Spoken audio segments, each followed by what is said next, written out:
De tromper les gens que de les convaincre qu'ils ont été trompés. Mark Twain. C'est très douloureux pour nous en tant qu'êtres humains, individuellement et collectivement, de changer une cognition erronée. Parce qu'on s'identifie avec nos pensées d'une manière telle que c'est presque une attaque physique. Mais la politique, c'est l'inverse. C'est affirmer envers et contre tout qu'on a raison même quand on a tort.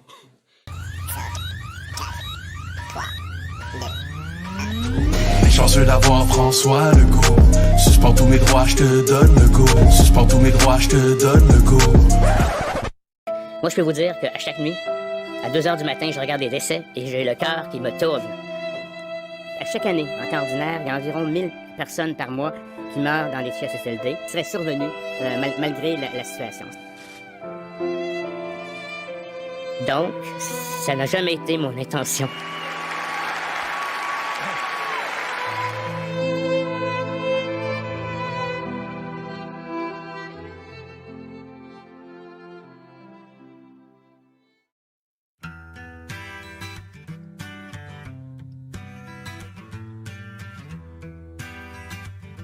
Est-ce que vous connaissez l'expression « crier au loup » ? Il était une fois un petit lapin qui ne faisait que ce qu'il voulait. Lorsque sa maman lui disait « Range ta chambre, mon petit lapin », il criait « Au loup !» Même s'il n'y avait pas de loup. Et comme sa maman avait peur du loup, le petit lapin faisait ce qu'il voulait. À présent, pour bien faire, appelons maintenant le petit lapin le gouvernement. C'est l'histoire d'un gouvernement qui ne faisait que ce qu'il voulait. Si son but était de confiner tout le monde pour des raisons obscures, il criait « Covid! Covid! » Et comme toute la population avait peur, ne sachant pas la vérité, il se confinait. Et ainsi, le gouvernement pouvait faire ce qu'il voulait. À présent, préparez-vous mentalement. On va parler de la mort.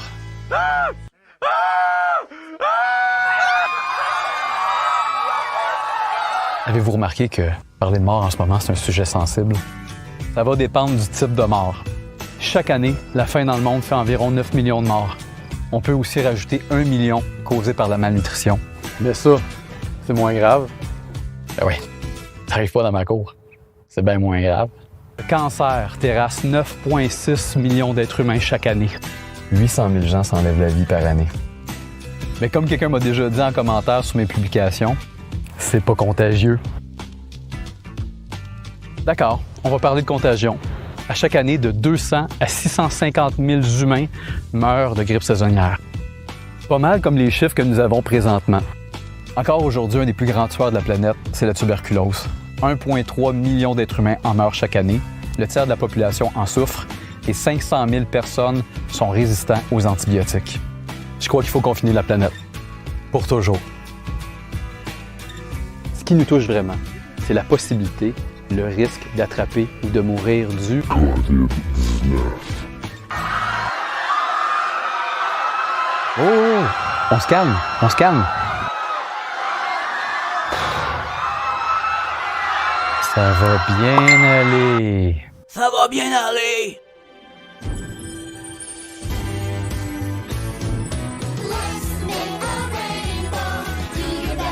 Sais-tu quoi? Ça va bien aller. D'où vient cette panique démesurée? Avez-vous réalisé à quel point les médias nous ont bombardés sans relâche depuis le début de cette crise? Toujours des chiffres alarmants. Toujours à sauter sur l'information la plus payante. Pardonnez mon lapsus, la plus terrorisante. Situation épouvantable. 5000 décès. Le cerveau n'a pas le choix d'abdiquer et accepter que, pour lui, COVID égale la mort et le danger. Aux nouvelles d'aujourd'hui, le nombre de décès a augmenté. Vous devriez avoir peur. Oui, j'ai très peur. Le décompte des morts est encore plus haut aujourd'hui. Bientôt, nous atteindrons le 100% de décès au sein de la population. Qui sont les propriétaires, les actionnaires des grands médias? Est-ce que le journalisme en 2020 est véritablement objectif et sans influence extérieure? Pour quelles raisons ils nous tiendraient majoritairement dans une même pensée? On sait plus à qui faire confiance. Vous pouvez me faire confiance. On peut te faire confiance. Quand je vois la petite pute en manque d'amour, vendeuse de pilules pensant tout connaître, ou une marionnette de propagande qui sait même pas de quoi il parle, La Suède n'a pas ça, des CHSLD. Oui, non, les CHSLD suédois. La Suède n'a pas ça, des CHSLD. Je comprends de mieux en mieux. Adolf Hitler a déjà dit « Un mensonge répété 10 fois reste un mensonge, mais répété 1000 fois, il devient une vérité. » Je ris toujours quand on m'apostrophe en me disant « C'est bien trop gros pour être vrai. » Ma réponse, c'est la citation de Joseph Goebbels qui disait « Plus le mensonge est gros, plus il passe. » Grâce à leurs belles intentions et leurs discours de politiciens, on peut dire qu'ils ont réussi à endoctriner un peuple entier. Depuis notre tendre enfance, nous avons évolué et avons été endoctrinés dans le système. On nous a dit ce qui était bon pour nous et on nous a inculqué des valeurs de citoyens dociles. Nous sommes devenus de bonnes personnes, nous n'avons jamais remis en cause cette société. À notre insu, nos mécanismes de conformisme sont si forts pour la plupart d'entre nous que ceci suscite beaucoup d'étonnement. Je vous invite à aller sur Internet regarder les tests avec caméra cachée sur le conformisme. Nous acceptons et faisons un déni par conformisme devant les mensonges de taille démesurée. Quand la majorité dit que le COVID est dangereux et qu'on voit partout des masques, des procédures drastiques, on se pose même pas la question, on suit la masse. Et quand on entend 1000 fois que le virus pourrait être mortel pour tout le monde, on y croit. Ayant compris ceci, nous pouvons faire un saut en arrière dans l'histoire des pandémies.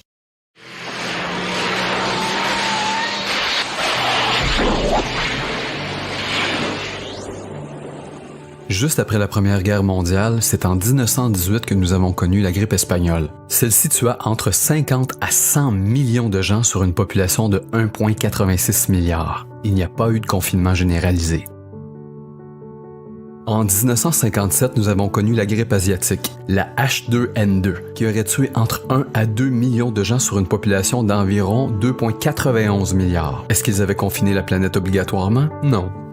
Entre 1968 à 1970, la grippe de Hong Kong causée par le virus H3N2 aurait tué entre 1 à 4 millions de gens sur le globe pour une population de 3,69 milliards. Est-ce qu'il y a eu confinement? Est-ce qu'on a détruit l'économie? Non. Les gens ont continué à vivre. En Europe, on s'en moquait. De toute façon, si on l'a, ben on l'a, hein. On peut rien y faire. Il n'y a pas lieu de s'affoler.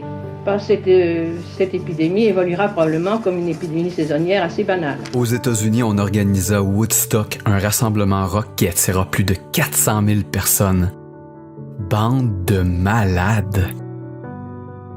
This is the largest group of people ever assembled in one place. The important thing that you've proven to the world is that 500,000 kids, 500,000 young people can get together and have 3 days of fun and music, and have nothing but fun and music, and I got pleasure for it. En 1948, l'Organisation mondiale de la santé fut créée. L'OMS a fait des bonnes choses et beaucoup de gens y travaillent dans l'espoir honnête d'aider les gens. Le problème aujourd'hui, c'est que l'OMS est aux prises avec des conflits d'intérêts majeurs et de la corruption au sein de son organisation. Par les scientifiques privés de Big Pharma, l'OMS déclare la pandémie de H1N1 sur le globe. On the basis of available evidence, and these expert assessments of the evidence, the scientific criteria for an influenza pandemic have been met. I have therefore decided to raise the level of influenza pandemic alert from phase 5 to phase 6.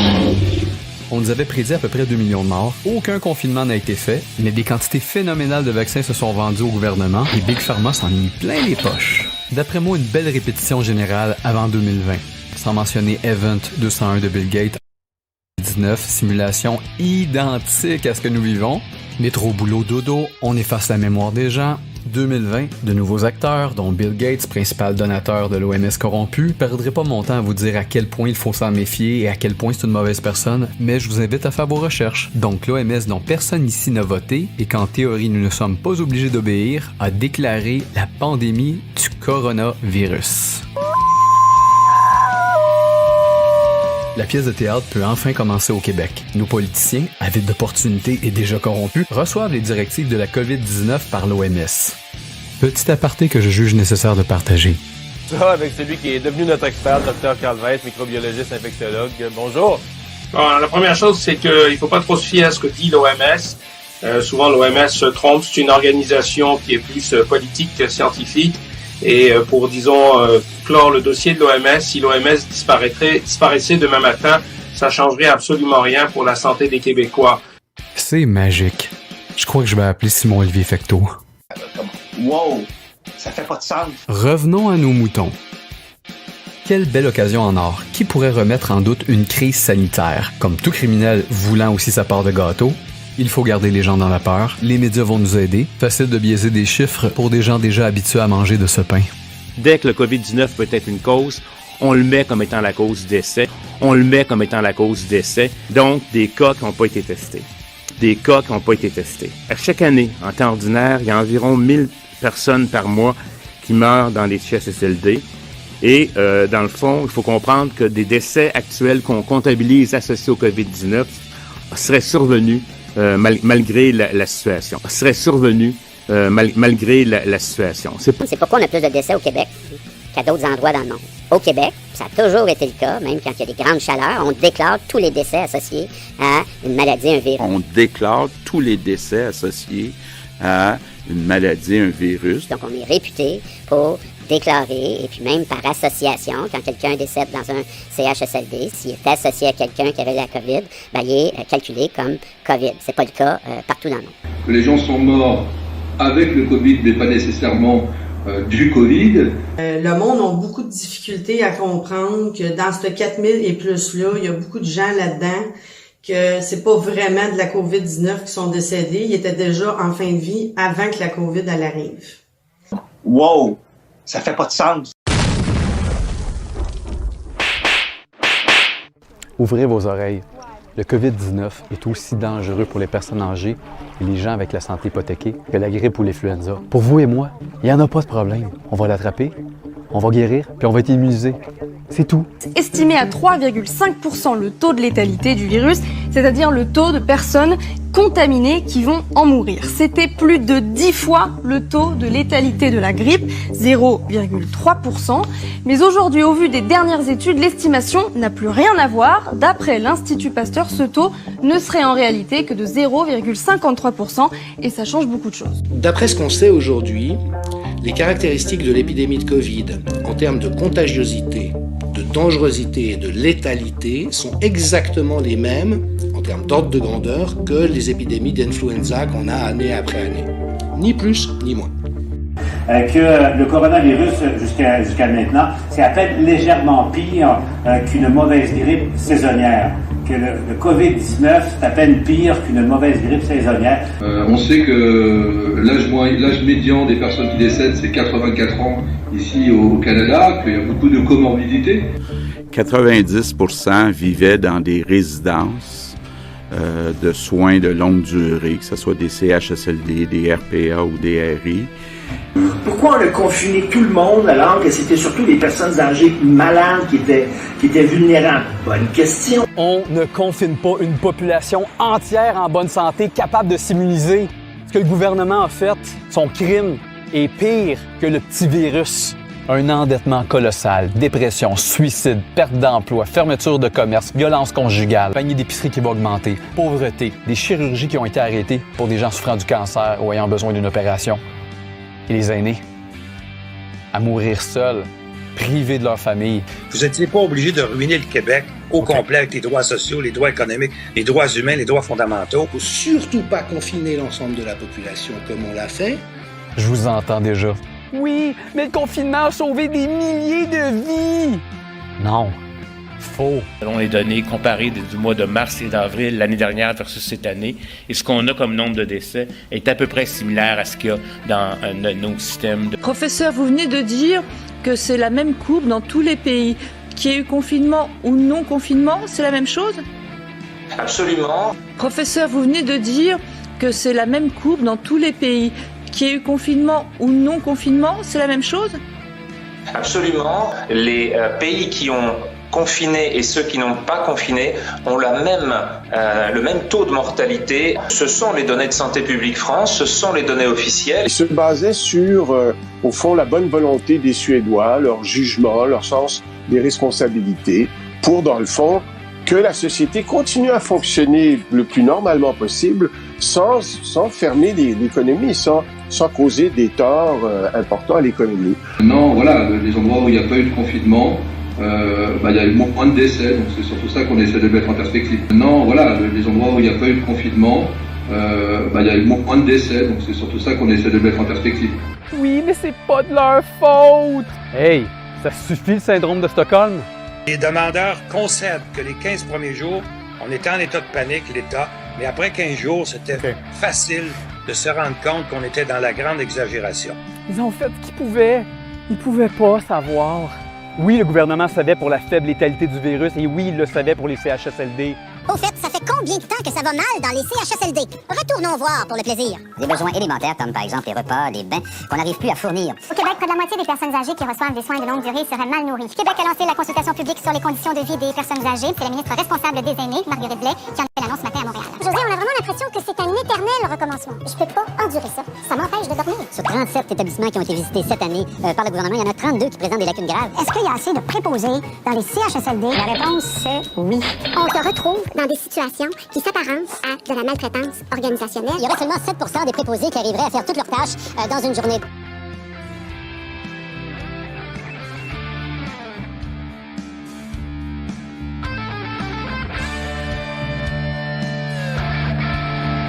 Mais c'est comme si ça faisait leur affaire que des vieux meurent d'un CHSLD. Et après ça, bonne nouvelle, hey, on va investir dans un CHSLD. Vu que par notre incompétence, il y a un paquet de monde qui sont morts. Et là, comme solution, on va se réendetter encore plus. Et pour relancer l'économie, les projets, c'est encore toutes des dépenses. C'est pas en étant sec, bête et direct qu'il aurait réussi à nous confiner. Non. C'est en étant gentil, en nous flattant dans le sens du poil, en prétendant être nos amis. J'ai des petites nouvelles pour vous. Ce ne sont pas nos amis. Un manipulateur, c'est en étant gentil qu'il réussit à avoir ce qu'il veut. Pour le gouvernement, le COVID-19 a été son cheval de Troie. Un leurre. Une diversion pour détruire l'économie entre autres, mais aussi nous contrôler sans aucune désobéissance de notre part. Au niveau financier, l'histoire de l'humanité nous a appris que quand le peuple s'appauvrit, certains riches s'enrichissent encore plus. En 2020, le Québécois moyen devrait avoir plus d'argent dans ses poches, travailler moins et jouir encore plus de la vie. Eh bien non. Avec ce que le gouvernement vient de nous faire subir, on a tombé sur un serpent et on revient presque à la case départ. Regardez le type de message subliminal que le gouvernement nous a fait passer pour nous conditionner à une éventuelle crise économique.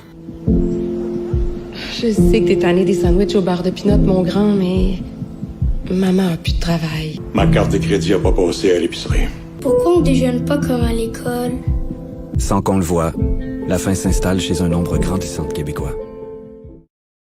Tout a été orchestré pour qu'il puisse arriver en sauveur, mais il a été pris la main dans le sac car en douce, il a voulu nous arnaquer de plus belle avec un projet de loi, la loi 61. François Legault dit que c'est pour accélérer les procédures dans les infrastructures. N'importe quoi. N'importe quoi. Aucun gouvernement va vous dire la vérité. C'est pour légaliser la corruption et la dictature. C'est ça le projet de loi 61. Depuis le régime de Maurice Duplessis, c'est sans précédent au Québec, c'est incontestable. C'est une loi pour les éviter. Est-ce que le projet de loi qui est présenté ici, c'est le projet du premier ministre, c'est-à-dire de gouverner avec le moins d'entraves possible? Vous avez bien entendu. Le projet de loi donne des pouvoirs tellement larges à la CAQ que c'est même dur de donner un exemple. Il se donne le pouvoir de modifier toute loi. Le petit lapin faisait ce qu'il voulait. Le premier ministre a choisi son camp. C'est celui des patrons. C'est le cas dans Bombardier, c'était le cas dans ABI. C'est toujours les patrons qui guident son action. Il était un patron, il fréquente des patrons, il a un discours de patron. 2500 emplois perdus, il ne nous avait pas dit ça. 14 millions d'argent dans les poches du patron. Il a confiance ou non à l'administration de Bombardier. J'arrive à la fin de ma vidéo. C'est gros, n'est-ce pas? Pensez à Goebbels. Vous comprenez maintenant qu'à coup d'arc-en-ciel et de ça va bien aller, le gouvernement donne encore dans sa spécialité. Il nous baise. Avec son endoctrinement, le système a réussi à modifier notre perception des choses. Anciennement, un combattant voulant libérer son peuple d'une tyrannie était appelé un patriote. Aujourd'hui, ce n'est qu'un terroriste. Et pour un libre penseur, crieur d'alerte, défenseur des droits et libertés, il est devenu un ridicule complotiste. Quand tu grattes un peu, c'est les gens là, qui sont dans le complot, là.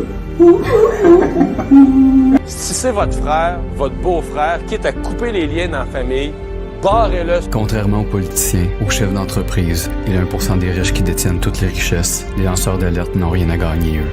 Au contraire, ils ont tout à perdre. Mais qui sont ces complotistes? Des médecins, des conférenciers, des infirmiers, des naturopathes, des policiers, des scientifiques, des avocats, des hommes et des femmes qui ont eu le courage de parler, le courage d'exprimer une opinion différente, le courage de questionner ce système. J'aimerais dire à tous ces gens bravo.